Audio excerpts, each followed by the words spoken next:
غوث کا مطلب ہے مددگار، مدد کرنے والا۔ صحیح۔ حافظ صاحب اس میں کیا شک ہے؟ اس میں کیا مسئلہ ہے؟ ہمیں تو مسئلہ نہیں، جنہیں مسئلہ ہے وہ ویسے ہی مسئلہ الجھے رہتے ہیں، اسی لیے انہیں مسئلہ ہے۔ غوث کہتے ہیں مدد کرنے والا، اور غوث اعظم کا مطلب ہے سب سے زیادہ مدد کرنے والا، سب سے بڑی مدد کرنے والا۔ ٹھیک ہے؟ اور اللہ تبارک و تعالیٰ نے آپ کو غوثیت کبریٰ کے منصب پر فائز کیا ہے، اور جو غوثیت کبریٰ کے منصب پر فائز ہوتا ہے وہ غوث اعظم بھی ہوتا ہے۔ اب بعض لوگوں کو یہاں پر یہ شائبہ جاتا ہے کون سے پیلر نہ ہونے کی وجہ سے کہ سب سے بڑی مدد کرنے والا تو اللہ ہے، اللہ، اور یہ پیران پیر دستگیر 11ویں والے پیر بڑے پیر کو یہ غوث اعظم کہتے ہیں۔ تو یاد رکھیں، جب یہ بات کلیئر ہو گئی کہ اللہ تبارک و تعالیٰ کے جو انبیاء ہیں، جو رسول ہیں، جو اولیاء ہیں، سلطان الاولیاء، ان سب کو شان اللہ نے دی، بے شک، سبحان اللہ، ان سب کی شان عطائی ہیں بے شک، اللہ کی اذن سے، اللہ کے حکم سے۔ اور اللہ تبارک و تعالیٰ کا جو ہے وہ سب ذاتی ہے، بے شک، سبحان اس کا حقیقی ہے، اس نے سب کو دیا، اسے کسی نے نہیں دیا۔ غوث اعظم کا مطلب سب سے بڑی مدد کرنے والا۔ تو یہ جو ہم کہتے ہیں یا امت میں بڑے بڑے اولیاء نے کہا، وہ اس لیے کہا کہ آپ اولیاء میں سب سے زیادہ جلدی اور سب سے بڑی مدد کرنے والے ہیں۔ سبحان اللہ، یہ مطلب ہے سبحان اللہ۔ اولیاء کے درمیان سب سے بڑا درجہ۔ آپ دور کہاں جاتے ہیں؟ بانی پاکستان محمد علی جناح کو قائد اعظم کہتا ہے، تو قائد اعظم کون ہے پھر؟ واہ واہ، وہ فاروق اعظم اور صدیق اکبر اس کے حکم کو تو سمجھتے ہیں یہ۔ میں آنے والا تھا جی، اب بتائیں اس سے کیا مطلب؟ فاروق اعظم کون ہے پھر؟ بتائیں پھر صدیق اکبر کون ہے؟ بغداد شریف میں آپ ممبر پر واعظ فرماتے ہوئے آپ نے یہ اعلان فرمایا تھا، قدمی ہذہ علی رقبۃ کل ولی اللہ، میرا یہ قدم تمام اولیاء اللہ کی گردنوں پر ہے۔ سب سے پہلے حضرت علی بن حیتی رحمۃ اللہ علیہ سب سے پہلے خلیفہ بھی ہے غوث پاک کے، یہی سب سے پہلے آگے بڑھے اور قدم مبارک تھام کر اپنی گردن پہ لیا تھا۔ پھر یہ دیگر اولیاء کرام نے بھی باری باری ایسا کیا۔ ان دنوں حضرت خواجہ غریب نواز معین الدین چشتی اجمیری رحمۃ اللہ علیہ خراسان کی پہاڑیوں میں عبادت فرماتے تھے، یہ بھی بیان سنتے تھے غوث پاک کا۔ انہوں نے یہ سن کر غوث پاک کے جناب میں عرض کیا، بل عینی وعلی رأسی، کہ آپ کا مبارک قدم میری گردن ہی پر کیوں بلکہ میری آنکھوں پر، میرے سر پر۔ اولیاء کے پھلدار شاخیں ہوتی ہیں، جو شاخ پھلدار ہوتی ہے وہ جھکی رہتی ہے، جس میں پھل نہیں ہے تو اکڑتی ہے۔ ایسا بھی ہوا ہے، ایک دکان نے اس کا انکار کیا تو ان کی ولایتیں سلب ہو گئی، چھین لی گئی۔ ولی کے ایک معنی دوست بھی ہے، تو جس کو اللہ چاہتا ہے اس کو ولی بناتا ہے، تو اپنی محنت سے ولی نہیں بن سکتا۔ ولی کے لیے عالم ہونا بھی شرط ہے، جاہل ولی نہیں ہوتا۔ اس طرح مطلب یہ کہ میرے غوث پاک کو دنیا ولی کہتی ہے، بلکہ ولیوں کے سردار ہیں بڑے بڑے اولیاء کرام نے، ان کے دنیا میں تشریف لانے سے پہلے پیشین گوئی کر دی تھی۔ آپ ہیں غوث، غوث یہ اولیاء کرام کی ایک قسم ہے، کوالٹی ہے، ان میں ایک درجہ غوث ہے۔ تو آپ جو ہے نا یہ غوث اکبر کے مقام پر فائز ہیں، قطب اکبر، غوث اکبر، غوث اعظم، تو غوث بھی ہیں، غوث اعظم ہے۔ تو ہے وہ غوث کہ ہر غوث ہے شہدا تیرا۔ بہت سارے جو غوث ہیں ان سب کے بھی آپ غوث ہیں۔ غوث الاغواث بھی آپ کا ایک لقب ہے، غوثوں کے بھی غوث۔ غوث کے ایک لفظی معنی تو فریاد رس ہے، بہرحال ولیوں کی یہ اعلیٰ قسم ہے۔ اچھا، آپ اکثر جو ہے نبی صلی اللہ علیہ وسلم کے نام کے ساتھ امام اعظم بولتے ہیں صلی اللہ علیہ وآلہ وسلم، جبکہ بریلوی اور دیوبندی جو ہے امام ابو حنیفہ رحمہ اللہ کے ساتھ امام اعظم بولتے ہیں، تو آپ نبی صلی اللہ علیہ وسلم کے لیے قائد اعظم کا لفظ استعمال کیوں نہیں کرتے؟ قائد اعظم کا لفظ بھی استعمال کر سکتے ہیں، ہمیں کوئی اعتراض نہیں ہے، لیکن امام جو ہے نا یہ بیسیکلی ایک ریلیجس ٹرم ہے۔ کبھی امام حسین علیہ السلام کو کسی نے قائد حسین علیہ السلام نہیں کہا، کیونکہ قائد تو ہماری انڈیا پاکستان بنگلہ دیش کی ٹرمنالوجیز ہے نا، قائد کہتے ہیں لیڈر کو، لیکن یہ تو ایک بالکل چھوٹا سا ورڈ ہے۔ امام لفظ جو ہے یہ بہت ورسٹائل ہے، یہ قائد کے لفظ کو بھی کور کرتا ہے، مرشد کے لفظ کو بھی کور کرتا ہے، پیشوا کے لفظ کو بھی کور کرتا ہے، ہادی اور رہنما کے لفظ کو بھی کور کرتا ہے۔ یہ سارے کے سارے معنی اگر کسی عربی کے لفظ میں کور ہوتے ہیں وہ امام ہے، ٹھیک ہو گیا۔ ایکسپرٹ کسی فیلڈ کا اس کو بھی امام کہا جاتا ہے، جیسے امام بخاری کو ہم حدیث کی فیلڈ کا امام کہتے ہیں، امام حسین علیہ السلام کو ہم حق کے لیے چاہے جماعت تھوڑی ہو باطل کے خلاف ٹکرانے میں امام سمجھتے ہیں امام حسین علیہ السلام کو۔ تو ہم امام اعظم نبی صلی اللہ علیہ وآلہ وسلم کو اس لیے کہتے ہیں کہ سب سے بڑے امام وہ ہیں۔ اعظم ایک سپرلیٹو ڈگری ہے جو صرف نبی صلی اللہ علیہ وآلہ وسلم کے لیے یوز ہونی چاہیے اور کسی کے لیے نہیں۔ اعظم کہہ دیا نا آپ نے، سب سے بڑھ کر۔ اچھا اس کی وہ دلیل میں کہیں گے جی وہ حضرت ابوبکر کو بھی صدیق اکبر کہتے ہیں، حالانکہ سب سے بڑے تو صدیق نبی علیہ السلام ہے. سر یہ صدیق اکبر آپ کے علماء کہتے ہیں، حدیثوں میں صدیق اکبر نہیں آیا، صدیق کا لفظ آیا. حضرت عثمان کے لیے، اچھا عثمان کے لیے نہیں آیا غنی اکبر، وہاں کہتے ہیں عثمان غنی، وہاں ان کا چور پکڑا جاتا ہے. ادھر کیوں نہیں سال لگایا ہوا عثمان غنی کبیر، جس طرح فاروق اعظم لگایا ہے. فاروق اعظم تو آپ نے لگا لیا ہے، وہ تو فاروق لقب ہے صرف. حضرت عثمان والا آپ بھول گئے ہیں سر، اور میں نے پکڑ لیا. کیوں پکڑ لیا؟ کیونکہ نہ میں وہابی نہ میں بابی، میں ہوں مسلم علمی کتابی. تو ورنہ حضرت علی کے ساتھ کیوں نہیں ایسے آ رہا؟ علی مرتضی آتا ہے، اکبر آیا کوئی لفظ لگایا ہوا انہوں نے؟ اعظم لگایا ہوا ہے؟ نہیں لگایا ہوا. امام حنیفہ رحمہ اللہ سے ہمیں کوئی چڑ نہیں، نعوذ باللہ، ان کے مقابلے پہ نہیں ہم کر رہے. امام حنیفہ کا کیا مقابلہ ہے نبی علیہ السلام کے ساتھ؟ ان کا تو اپنے دور میں کئی اماموں کے ساتھ مقابلہ نہیں ہے، تو ان سے بڑے امام ان کے دور کے اندر موجود ہیں. امام جعفر الصادق رحمہ اللہ تعالی المتوفی 148 ہجری، جو اہل بیت میں سے ہیں، اہل سنت اہل تشیع دونوں کے ہاں امام مانے جاتے ہیں، وہ امام حنیفہ کے استاد ہیں. پھر امام ابو حنیفہ کے ایک دوسرے استاد ہیں امام زید بن علی بن حسین. امام زین العابدین جو تھے نا، علی بن حسین المتوفی 95 ہجری، ان کے دو بیٹے تھے، محمد باقر اور دوسرے زید ابن علی. ٹھیک ہے، تو وہ زید ابن علی جو ہیں 124 ہجری میں فوت ہوئے ہیں، وہ امام حنیفہ کے استاد ہیں، اہل بیت میں سے. تو وہ خود امام اعظم ہیں اگر امام اعظم ان کے دور کے اعتبار سے دیکھا جائے. تو اس لیے ہم کہتے ہیں کہ یہ اماموں کو آپ اماموں تک رکھیں، اعظم کا لفظ صرف نبی صلی اللہ علیہ وآلہ وسلم کے ساتھ منسوب کریں، جو امام الانبیاء بھی ہیں. صحیح مسلم میں حدیث ہے کہ شب معراج نبی صلی اللہ علیہ وآلہ وسلم فرماتے ہیں اللہ تعالیٰ نے نبیوں کو بیت المقدس میں جمع کیا، اور اب میں انتظار میں تھا کہ امامت کون کرے گا، تو مجھے جبرائیل علیہ السلام نے کہا آپ آگے ہوں، آپ ان کی امامت کروائیں گے. اسی لیے ہم نبی صلی اللہ علیہ وآلہ وسلم کو امام الانبیاء کہتے ہیں. علم کی بنیاد پہ حضرت آدم علیہ السلام کی فضیلت فرشتوں پہ ہے، اور ہمارے نبی علیہ السلام کی فضیلت باقی انبیاء پر ہے. امام وہ آپ کا محلے مسجد کا امام نہیں ہوتا کہ عالم پیچھے کھڑا ہوتا ہے اور ایک جاہل اور راہ لانے والا ایک چھڑا مولوی انہوں اگے کر کے امامت. یہ سمجھتے ساڑھے محلے دے مولوی نے جنہوں مرضی امامت کھڑا کر دو. آپ کو پتہ ہے خلفائے راشدین اپنے زمانے میں خود امامت کرواتے تھے مسجد نبوی میں. وہ دنیا کا بھی امام ہوتا تھا، دین کا بھی امام ہوتا تھا. یہاں تو امام ان کے تنخواہ دار ہوتے ہیں. کئی بار علماء پیچھے کھڑے ہوتے ہیں اور عام چھڑے مولوی آگے امامت کروا رہے ہوتے ہیں، جن کو بس 2-4 صورتیں یاد ہوتی ہیں، وہ بھی صحیح نہیں، وہ امامت کے اہل نہیں ہوتے. ان کی موجودگی میں ان کو امامت کروانی چاہیے جو علماء ہیں. تو امام الانبیاء کا لقب آپ صلی اللہ علیہ وآلہ وسلم کے لیے ہے. امام اعظم بھی ہیں، امام کائنات بھی ہیں. آپ نہ چڑھا کریں، اور نبی علیہ السلام کی جب بات ہو رہی ہو نا تو آپ فوراً اپنے بزرگوں کی فکر میں نہ لگ جایا کریں. نبی علیہ السلام کی مبارک ذات اتنی یعنی بڑی ذات ہے کہ ان کے مقابلے پہ کسی کو لانا، یہ تو میں کہتا ہوں آپ جب یہ سوال کرنا ہی آپ کا توہین ہے. ضرورت ہی نہیں آپ کو. آپ کے پیٹ میں کیوں پیڑ ہوتی ہے؟ یا تو ہونا کہ آپ کا امام لادا ہو، میرا امام لادا ہو. تو ہمارے امام نبی علیہ السلام ہی ہے. ما ضل صاحبکم وما غوا. اسی لیے قرآن حدیث پڑھنے سے روکا جاتا ہے کہ قرآن میں جس امام کا ذکر ہے نا وہ نبی صلی اللہ علیہ وآلہ وسلم ہے، یا ان کے پیٹرن پہ چلنے والے. اطیعوا اللہ واطیعوا الرسول واولی الامر منکم فان تنازعتم فی شیء فردوه الی اللہ والرسول.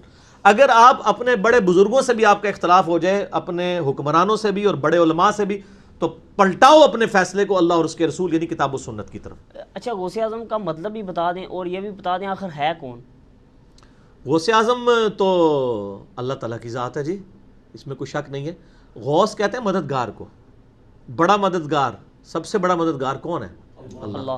ہاں انڈیا پاکستان بنگلہ دیش میں شیخ عبد القادر جیلانی کی طرف ہمارے دیوبند اور بریلوی علماء نے ان کو منسوب کیا ہوا ہے.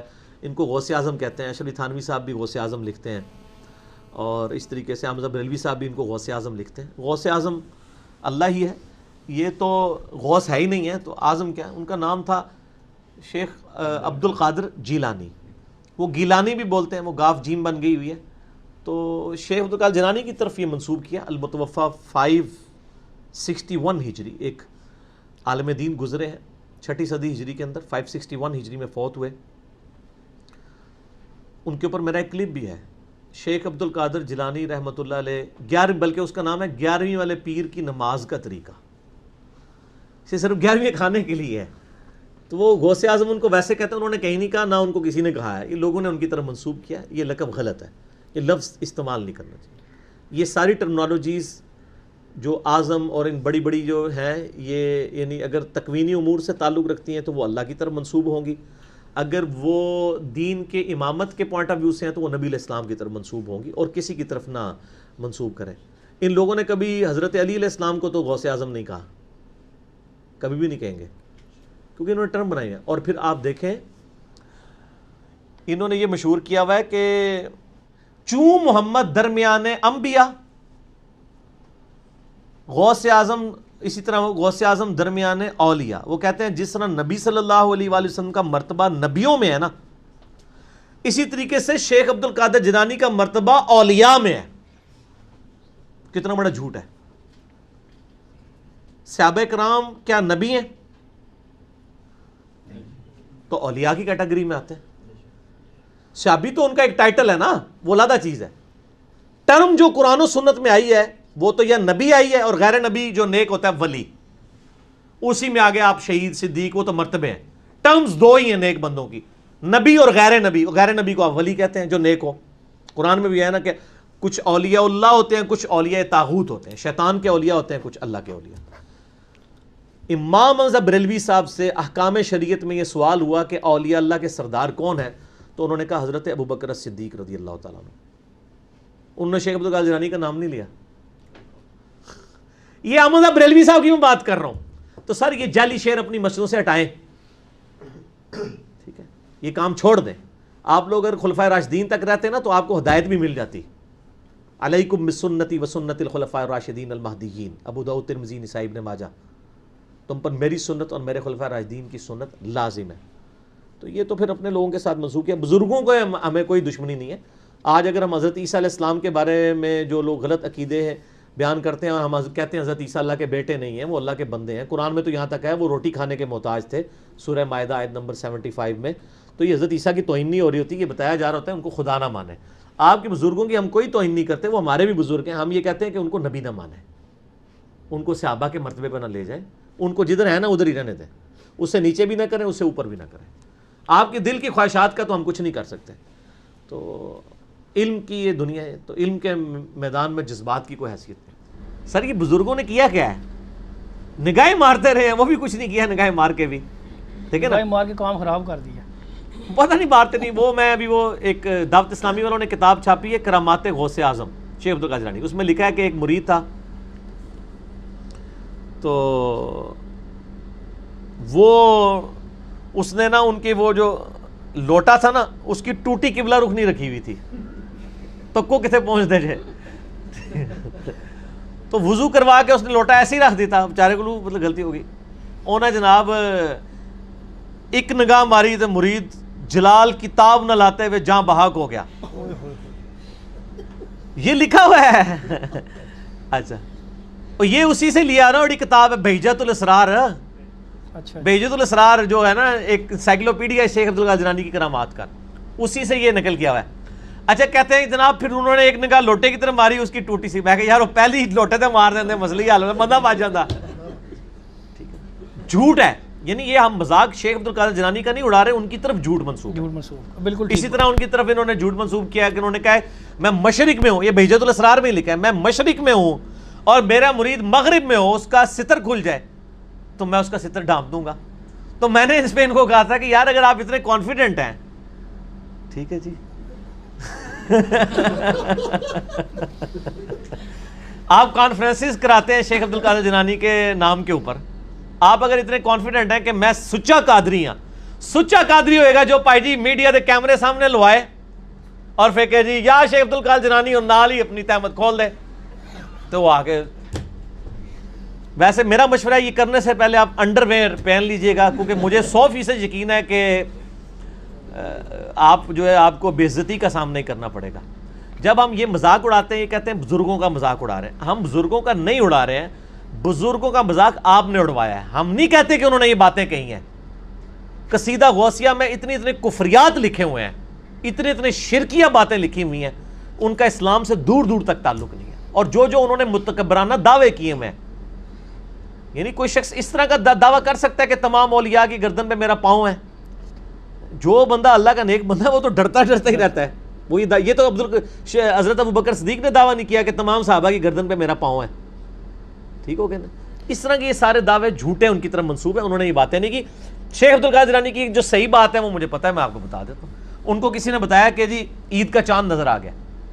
انہوں نے کہا کہ عبدالقادر کی عید کا دن تو وہ ہوگا جس دن وہ اپنا ایمان بچا کے قبر میں اتر جائے. یہ بات ایک شریف النفس آدمی کر سکتا ہے. جو شخص یہ بات کر رہا ہے وہ یہ کیسے کہہ سکتا ہے کہ میں اس وقت تک جنت میں نہیں جاؤں گا جب تک سارے مرید نہ ساتھ لے جاؤں؟ جھوٹ بول رہے ہیں نا یہ. تو ہم نہیں مانتے کہ انہوں نے یہ باتیں کی ہیں. پہلے تو میں ان سے پوچھتا ہوں کہ آپ اپنے نام کے ساتھ قادری لکھتے ہیں اور اپنی نسبت شیخ عبدالقادر جیلانی کے ساتھ کرتے ہیں، انہی کی وجہ سے قادری کہلاتے ہیں نا. تو شیخ عبدالقادر جیلانی رحمہ اللہ کی طرف جو منسوب کتاب ہے غنیت الطالبین، اس کے شروع ہی میں نماز کا طریقہ انہوں نے لکھا ہوا ہے. اور وہ وہی طریقہ لکھا ہے جو بخاری اور مسلم میں موجود ہے. یعنی اللہ کے محبوب صلی اللہ علیہ وآلہ وسلم نماز میں رکوع میں جاتے وقت اور رکوع سے اٹھتے وقت رفع الیدین کرتے تھے، جس سے یہی بزرگوں کے ماننے والے کبھی کہتے ہیں مکھیاں مارنا، کبھی کہتے ہیں بت رکھ کے آتے تھے، کبھی کہتے ہیں یہ منسوخ ہو گیا. تو جس شیخ عبدالقادر جیلانی رحمۃ اللہ علیہ کے نام پہ آپ لوگ عزتیں اویل کر رہے ہیں، ایون چندے اکٹھے کر کے اپنا سورس آف انکم جس شخصیت کو آپ نے بنایا ہے، وہ جس طریقے پہ نماز پڑھتی تھی وہ آپ نماز کا طریقہ پبلک میں کیوں نہیں بتاتے؟ پھر سچے قادری ہوں گے نا. آپ کا تو دعویٰ ہے وہ اولیاء اللہ کے سردار ہیں. اچھا، اولیاء اللہ کے سردار وہ نماز پڑھتے رہے جو منسوخ تھی؟ سردار تے چیک کر کے بنانا سی نا. نہیں، وہ حنبلی تھے. وہ حنبلی کو تو بعد میں ہم دیکھیں گے، پہلے تو ہم یہ دیکھیں گے. پہلے تو یہ بات ہے یہ جھوٹ ہے. نبی صلی اللہ علیہ وآلہ وسلم کی نماز کا طریقہ جو آپ کے نزدیک ختم ہو چکا، جو مکھیاں مارنا ہے، نعوذ باللہ، اور کیا کیا آپ اس کے لیے نام رکھتے ہیں. آپ کے سب سے بڑے بزرگ اس طریقے پہ نماز پڑھتے تھے. جس بزرگ کو پوری زندگی یہی نہیں پتا چلا کہ نبی علیہ السلام نے نماز کس طریقے پہ پڑھی ہے، وہ آپ کے دلوں کے حال کیسے جانتے ہوں گے؟ پھکی ہے نا سر، الزامی جو آپ اینٹی وینم ساڑھے گل تو پھر یہی گلا نے، جسے خود نماز کا طریقہ نہیں پتا بقول آپ کے. پہلے تو انہیں حنفی کریں قبر سے نکال کے ریکویسٹ کر کے، لیکن اب تو کوئی فائدہ نہیں. کیا آپ اللہ تعالیٰ کی قدرت و اختیار کو کسی کا عطا کردہ سمجھتے ہیں؟ اگر نہیں تو کسی غیر اللہ میں غیر مستقل اور اللہ تعالیٰ کا عطا کردہ اختیار ماننے سے شرک و برابری کیسے ثابت ہوگی؟ اوے پرانے کوڑ قسم دے تواڈے دلائل نے. یہ میں نے اس پہ ریسرچ پیپر نمبر 3 لکھ دیا ہے، دعا صرف اللہ ہی سے، کہ جی ہم تو اللہ کی اطاعت سے مانتے ہیں، یہ کرتے ہیں وہ کرتے ہیں. بھائی جب اللہ کہہ رہا ہے میں نے یہ چیز اطاعت ہی نہیں کر رہی کسی کو، تو آپ کس نے اللہ کی اطاعت سے؟ میں کہوں کہ اگر اللہ کی اطاعت سے ہم کسی کی عبادت کر سکتے ہیں، یہ تو خدا کی ڈیفینیشن کے خلاف ہو جائے گا. خدا تو کبھی یہ نہیں کہے گا. سورہ آل عمران میں ہے کہ اللہ تعالیٰ کبھی تمہیں نہیں کہے گا کہ تم نبیوں کو یا فرشتوں کو رب مان لو اللہ کو چھوڑ کے. کیا تمہیں وہ کفر کی طرف ترغیب دے گا بعد اس کے کہ تم ایمان لے آئے، اور بعد اس کے کہ تم کتاب کی تعلیم دیتے بھی ہو اور اس کی تعلیم کا درس بھی دیتے ہو، پڑھتے پڑھاتے بھی ہو؟ یہ سورہ آل عمران کے اندر آیت موجود ہے. تو اللہ تعالیٰ کبھی بھی یہ، اس پہ میرا یوٹیوب پہ کلپ بھی ہے، من دون اللہ کون، اس میں میں نے یہ آیت بھی بریف کی ہے. اس طرح نہیں ہوگا میرے بھائی. اللہ تعالیٰ جو چیز چاہے گا نا وہی آپ کسی کے لیے مان سکتے ہیں. اللہ چاہے گا، آپ کے چاہنے سے اللہ نے نہیں چاہنا. آپ کہیں جی اللہ چاہے تو فرعون کو جنت میں اور موسیٰ کو دوزخ میں پھینک سکتے ہیں، ہم کہتے ہیں آپ کیسے یہ فیصلہ کر سکتے ہیں؟ اللہ تو کہتا ہے لا تبدیل لکلمات اللہ. فرعون ہی دوزخ میں جائے گا، موسیٰ جائیں گے جنت میں. کیونکہ اگر موسیٰ علیہ السلام کو جنت میں نہیں جائے تو اللہ کے کلمات بدل جائیں گے، اور جو کلمات بدل دے وہ اللہ ہی نہیں ہے. تو اللہ وہ ہے کہ اس نے مشکل کشائی اور حاجت روائی کے لیے دعا کے لیے کہا صرف مجھے پکارو. وہ اپنی یہ والا معاملہ کسی کو عطا بھی نہیں کرے گا. ظاہری اسباب لادہ معاملہ ہے، نبی سامنے موجود، آپ ان سے جا کے ضرور ریکویسٹ کریں، اس کے اوپر تو کوئی نہیں ہے. غیب میں نہیں مدد کے لیے پکار سکتے. ایاک نعبد و ایاک نستعین. دعا صرف اللہ ہی سے، میرا ریسرچ پیپر نمبر 3 ہے، اور مسئلہ نمبر 3 ہے ahlsunnatpak.com پہ دعا صرف اللہ ہی سے، وہ آپ دیکھ لیں، میں نے سارے اور ایک میرا یوٹیوب پہ کلپ ہے مفتی اکمل صاحب کے شیطانی دھوکے کا جواب کہ جی امی سے روٹی مانگیں گے شرک ہو جائے گا. یہ پرانے بہانے سن بھائی، انجینئر صاحب تو پہلے انہوں نے